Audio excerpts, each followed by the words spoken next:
My family had a twisted rule where only the favorite child got to speak, forcing the rest of us into absolute silence, until an unexpected family secret shattered our quiet world forever. Growing up, our house was like a library. But way more terrifying, my parents ran our household on one twisted, golden rule: only the designated golden child was allowed to speak, everyone else complete, absolute silence for the first 8 years of my life. My older brother, Leo, was the star. He got to talk, laugh, and ask questions, while my older sister and I had to communicate in hushed, secret gestures. But the day Leo turned 9, everything flipped. My mother sat us down, smiled coldly, and handed Leo a roll of heavy, gray duct tape. She told him his time was up, and now, it was my turn to be the special one. Overnight, Leo became a ghost in his own home. If he made so much as a peep, my dad would lock him in the basement for days. My parents obsessed over this rule, claiming that the voices of the older siblings would corrupt the youngest. They even showed us fake charts, trying to prove that whenever my sister or Leo made a sound, my school grades would drop. It was total psychological warfare. I was completely brainwashed, terrified that breathing too loudly would literally ruin my family. But being the golden child wasn't a privilege, it was a trap. As I got older, watching my siblings suffer in silence became unbearable. Leo looked so hollow, so defeated. Then, on my 16th birthday,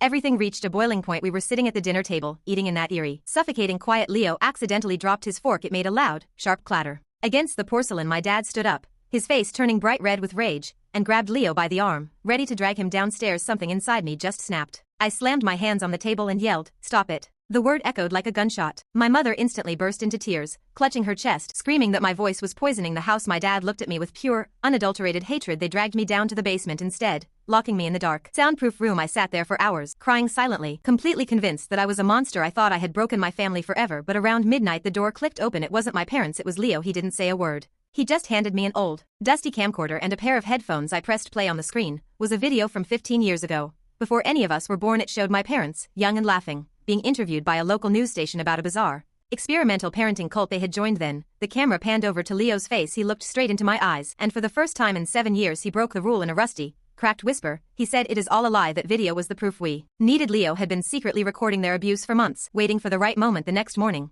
we slipped out the window and went straight to the police. It has been 4 years since that night my parents lost custody, and the cult's sick experiment was exposed. But some scars run too deep. Even now, living in my own apartment, I still catch myself whispering, terrified that if I speak too loudly the silence will come back.